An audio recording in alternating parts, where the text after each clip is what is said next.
खबरों को देखेंगे विस्तार से। कृषि विधेयक के विरोध में कांग्रेस आज राजधानी रायपुर में पैदल मार्च निकालने वाली है। मुख्यमंत्री के साथ ही प्रदेश अध्यक्ष और अन्य कांग्रेसी इस पैदल मार्च में शामिल होंगे। राजीव भवन से लेकर यह राजभवन तक पैदल मार्च निकाला जाएगा। राज्यपाल को राष्ट्रपति के नाम ज्ञापन सौंपा जाएगा। कांग्रेस प्रवक्ता सुशील आनंद शुक्ल कह रहे हैं कि यह विधेयक केंद्र सरकार के द्वारा लाया गया काला कानून है, जिसे वापस लेने की मांग की जाएगी। बीजेपी ने कांग्रेस पर निशाना साधा। विपक्ष पैदल मार्च को राजनीतिक हितों को साधने का मार्च बता रहा।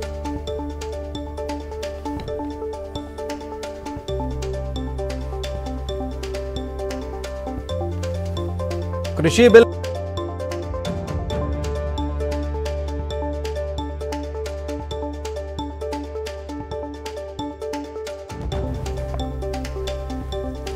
आज कांग्रेस पैदल मार्च करने वाली है। राजीव भवन से राजभवन तक ये पैदल मार्च कांग्रेस का किया जाएगा, जिसमें प्रदेश अध्यक्ष कांग्रेस के मोहन मरकाम मौजूद रहने वाले, मुख्यमंत्री खुद मौजूद रहने वाले हैं, तमाम मंत्री मौजूद रहने वाले हैं, कांग्रेस के कार्यकर्ता मौजूद रहने वाले हैं और ज्ञापन सौंपने वाले हैं। राज्यपाल को राष्ट्रपति के नाम यह ज्ञापन सौंपा जाएगा। मांग की जाएगी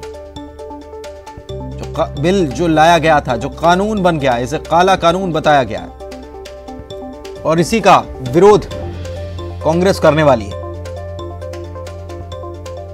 हालांकि बीजेपी की तरफ से इस पूरे मामले में यह कहा गया है कि राजनीतिक हित साधने के लिए यह सब किया जा रहा है कांग्रेस की तरफ से। साथ ही साथ यह आरोप तक लगा दिया गया कि बीते 8 दिनों तक रायपुर में लॉकडाउन था और लॉकडाउन को इसीलिए खत्म किया गया क्योंकि कांग्रेस को पैदल मार्च करना था। इसीलिए लॉकडाउन को नहीं बढ़ाया गया। ममता हमारी सहयोगी हमारे साथ लाइव जुड़ी हुई हैं, उनका रुख कर लेते हैं और उनसे बात करते हैं। ममता, ये कार्यक्रम कितने बजे होना है, कब निकलेंगे राजीव भवन से राजभवन के लिए कांग्रेसी?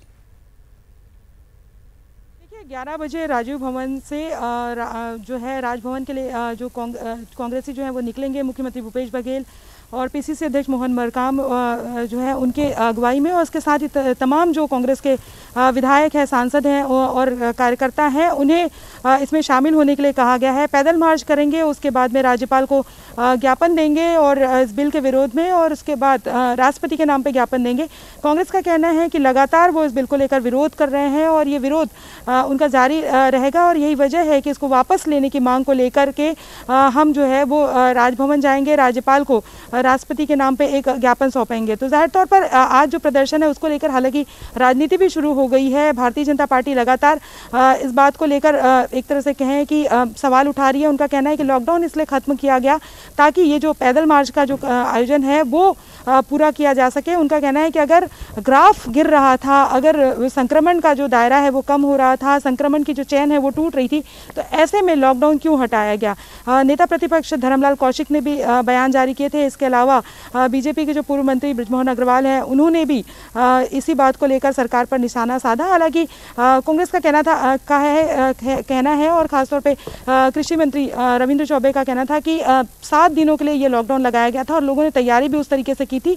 और इसके साथ ही अगर हम बात करें तो इस लॉकडाउन को इसलिए ख़त्म किया गया क्योंकि जो दिहाड़ी मजदूर हैं, जिनकी रोज़ की रोजी रोटी इससे लगी रहती है, उनके लिए काफ़ी मुश्किलें हो जाती है अगर लॉकडाउन बढ़ाया जाता है। जी, शुक्रिया आपका ममता इस जानकारी के लिए। और आगे भी हम कुछ खबरों पर आपसे जानकारी लेने वाले हैं, आप बने रहिएगा हमारे साथ।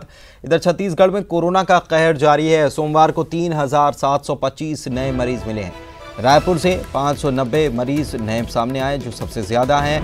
कोरोना से कल 13 लोगों की जान भी चली गई पूरे प्रदेश में और कल 1917 मरीज रिकवर हुए हैं। एक्टिव मरीजों की संख्या अब 33,044 हो चुकी है। कुल पीड़ितों की संख्या बढ़कर 1,08,458 यानी कि 1,08,000 को क्रॉस कर चुकी है। कोरोना से अब तक 877 लोगों की जान गई। 74,537 लोग मरीज रिकवर भी हुए हैं। ममता हमारे सहयोगी हमारे साथ जुड़ी हुई हैं, उनका रुख कर लेते हैं। ममता, कोरोना का कहर लगातार जारी है। बीते 7 दिन तक अगर हम देखें तो 6 दिन तक तो आंकड़ा धीरे धीरे घट रहा था, लेकिन 7वें दिन जिस दिन अनलॉक होने को लेकर बैठक हुई, उसी दिन हमने देखा कि 3,700 से ज़्यादा मरीज कोरोना के सामने आ गए। क्या एनएचएम की हड़ताल समाप्त हुई और उसके बाद टेस्टिंग शुरू हुई, वापस से टेस्टिंग बढ़ गई, उसका नतीजा इसे माना जाए? देखिए, एनएचएम की हड़ताल एक तरह से कहें कि कल ख़त्म हुई है और काम पे एक तरह से कहें कि वो आज पूरी तरह से अगर काम पे लौटेंगे तो वो आज से लौटेंगे। लेकिन कहीं ना कहीं ये ज़रूर है कि टेस्टिंग जो है वो इनकी हड़ताल से जो है वो प्रभावित हुई थी। और दूसरी बात ये है कि जरूर जिला प्रशासन ने अपनी तरफ से ये दावा किया है और इसके साथ ही अगर बात करें तो प्रभारी मंत्री रविंद्र चौबे, उन्होंने भी दावा किया जो 7 दिनों तक के जो लॉकडाउन लगाया गया था उससे कोरोना की चेन टूटी है। हालांकि ये कहना एक तरह से कहें कि जल्दबाजी होगी। हालांकि उन्होंने अपनी तरफ से ग्राफ भी जारी किया जिला प्रशासन ने। लेकिन अगर हम बात करें तो लॉकडाउन के दौरान भी ये देखा गया कि लोग मुख्य सड़कों पर नहीं आ पाए ज़रूर है, लेकिन गली मोहल्ले में आप देखेंगे कि लोगों ने उसी तरीके से मजमा लगा के रखा हुआ था। सोशल डिस्टेंसिंग का जिस तरह से पालन करने की बात कही गई थी, एक तरह से बाहर तो सख्ती लागू थी लेकिन घरों के भीतर लोगों को जिस तरह से रहने के लिए कहा गया था और जो सख्ती खुद के साथ बरतने के लिए कहा गया था वो कहीं ना कहीं एक तरह से देखा गया तो वो मिस होता नज़र आया। तो देखना ये है कि इसका भी कितना प्रभाव पड़ता है। हालांकि ये ज़रूर है कि अब जो चूँकि लॉकडाउन खुला है, सुबह से आप देखेंगे कि लॉकडाउन के बाद वैसी ही भीड़ एकदम से जो है वो सड़कों पर उतर गई है। जबकि साफ तौर पे कल ये कह दिया गया है कि पहले की तरह अब रात 8 बजे तक दुकानें खुली रहेंगी, ऑनलाइन डिलीवरी 10 बजे तक के रहेगा। और इस व्यवस्था को इसलिए बनाया जा रहा है ताकि एक साथ भीड़ इकट्ठी ना हो। पहले भी इस बात को लेकर कहा जा रहा था कि जब 5 बजे दुकानें बंद होने का टाइम होता था लोग एक साथ इकट्ठा होते थे। तो अब ये दूसरा तरीका भी निकाला गया कि अनलॉक तो किया ही गया एक तरह से और अनलॉक किया गया लेकिन दूसरी तरह से इस तरह की व्यवस्था भी दी गई। लेकिन जो खुद से भी जो जागरूकता है वो भी ज़रूरी है। इसके साथ ही जो बार बार हम कहते हैं कि टेस्टिंग का दायरा बढ़ाने की ज़रूरत है और इसके साथ अस्पताल जो रिपोर्ट है वो जो लंबे समय तक के 15-15 दिनों बाद में आ रही हैं। और कई जगह तो इस तरह की बातें भी जो शिकायतें आई हैं लोगों ने की है कि उनकी सैंपलिंग दोबारा जो है वो ली जा रही है, यानी कि सैंपल्स भी कहीं कहीं पे घुमा दिए जा रहे हैं। तो ये जो बड़ी लापरवाहियाँ हैं ये भी एक तरह से जो है एक आमंत्रण देता है। दूसरी बात ये है कि जिन लोगों ने अगर वो उनकी तबीयत ख़राब है, उनको लगता है कि कोरोना के लक्षण हैं, अगर वो सैंपल दे के आते हैं तो कोशिश ये करनी चाहिए कि वो भी घरों से बाहर ना निकले। लेकिन देखा है कि वो उसके साथ ही अगर हम बात करें तो पॉजिटिव मरीज भी इधर उधर घूमते हुए धड़ल्ले से नज़र पकड़े गए हैं। तो ये कहीं ना कहीं इस तरह की चीज़ें चलेंगी तो संक्रमण को रोकना काफ़ी मुश्किल हो जाएगा। लेकिन सरकार को भी अपनी तरफ से और भी कई कदम उठाने की ज़रूरत है। अस्पतालों में व्यवस्था दुरुस्त करने की ज़रूरत है।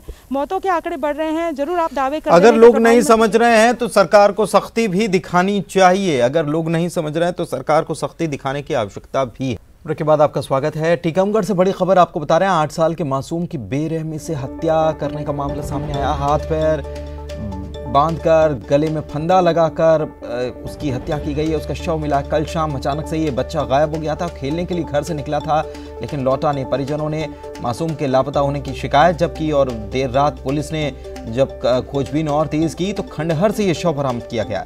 इस मामले में पुलिस ने 4 आरोपियों को भी गिरफ्तार कर लिया है और इस सबके पीछे पारिवारिक विवाद वजह बताई जा रही है। हत्या की वजह पारिवारिक विवाद है और दिगौड़ा थाना क्षेत्र के वीरऊ गांव की ये घटना है। बड़ा हैरान कर देने वाला ये पूरा मामला। 8 साल के बच्चे को मौत के घाट उतार दिया गया और बेरहमी से उसका कत्ल कर दिया गया और इस सब के पीछे पारिवारिक विवाद था।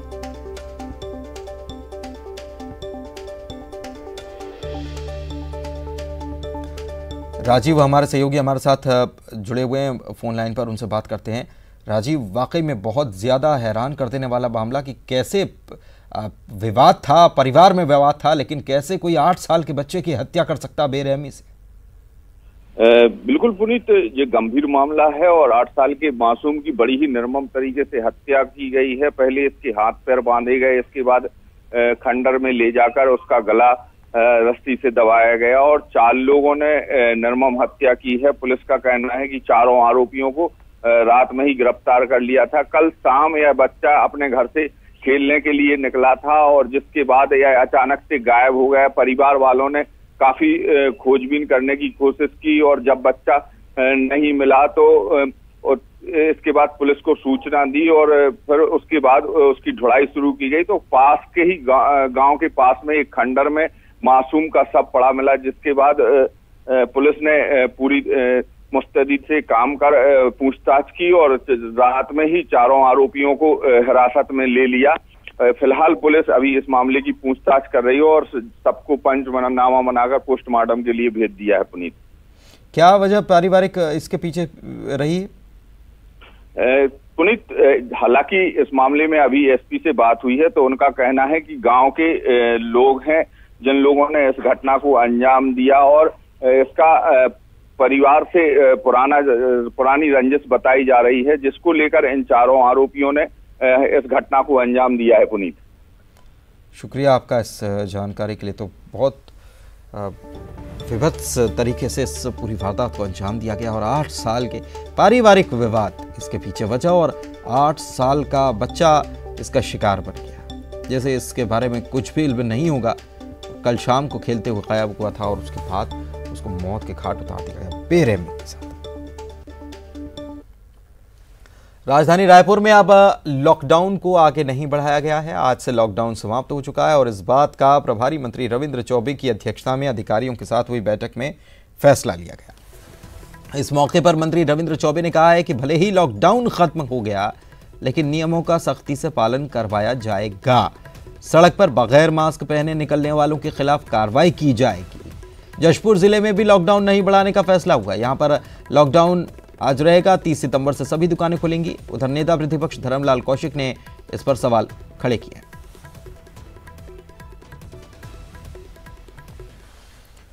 और अनलॉक को लेकर जो आदेश जारी हुआ है उसके तहत आज से रायपुर में लॉकडाउन खत्म हो गया है। सरकारी दफ्तर समय से खुलेंगे, दुकानें रात 8 बजे तक खुली रहेंगी, 10 बजे तक रेस्टोरेंट, होटल्स, ऑफिस में सोशल डिस्टेंसिंग जरूरी होगी, ये खुले रहेंगे और सबको मास्क लगाना अनिवार्य होगा। सार्वजनिक जगहों पर अगर मास्क नहीं लगाया गया तो उस पर फाइन भी किया जाएगा।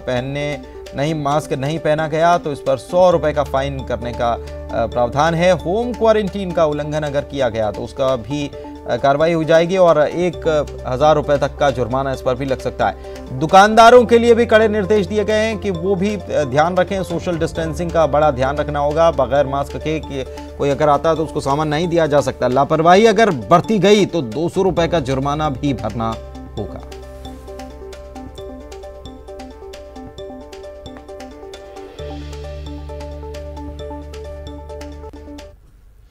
और रायपुर में लॉकडाउन समाप्त करने को मामले को लेकर पूर्व मंत्री बृजमोहन अग्रवाल ने सरकार पर हमला बोला और कहा कि सरकार अपने राजनीतिक लाभ और राजभवन तक मार्च निकालने के लिए जनता को मौत के मुंह में धकेल रही है। अपने लाभ के लिए सरकार लॉकडाउन समाप्त कर रही है।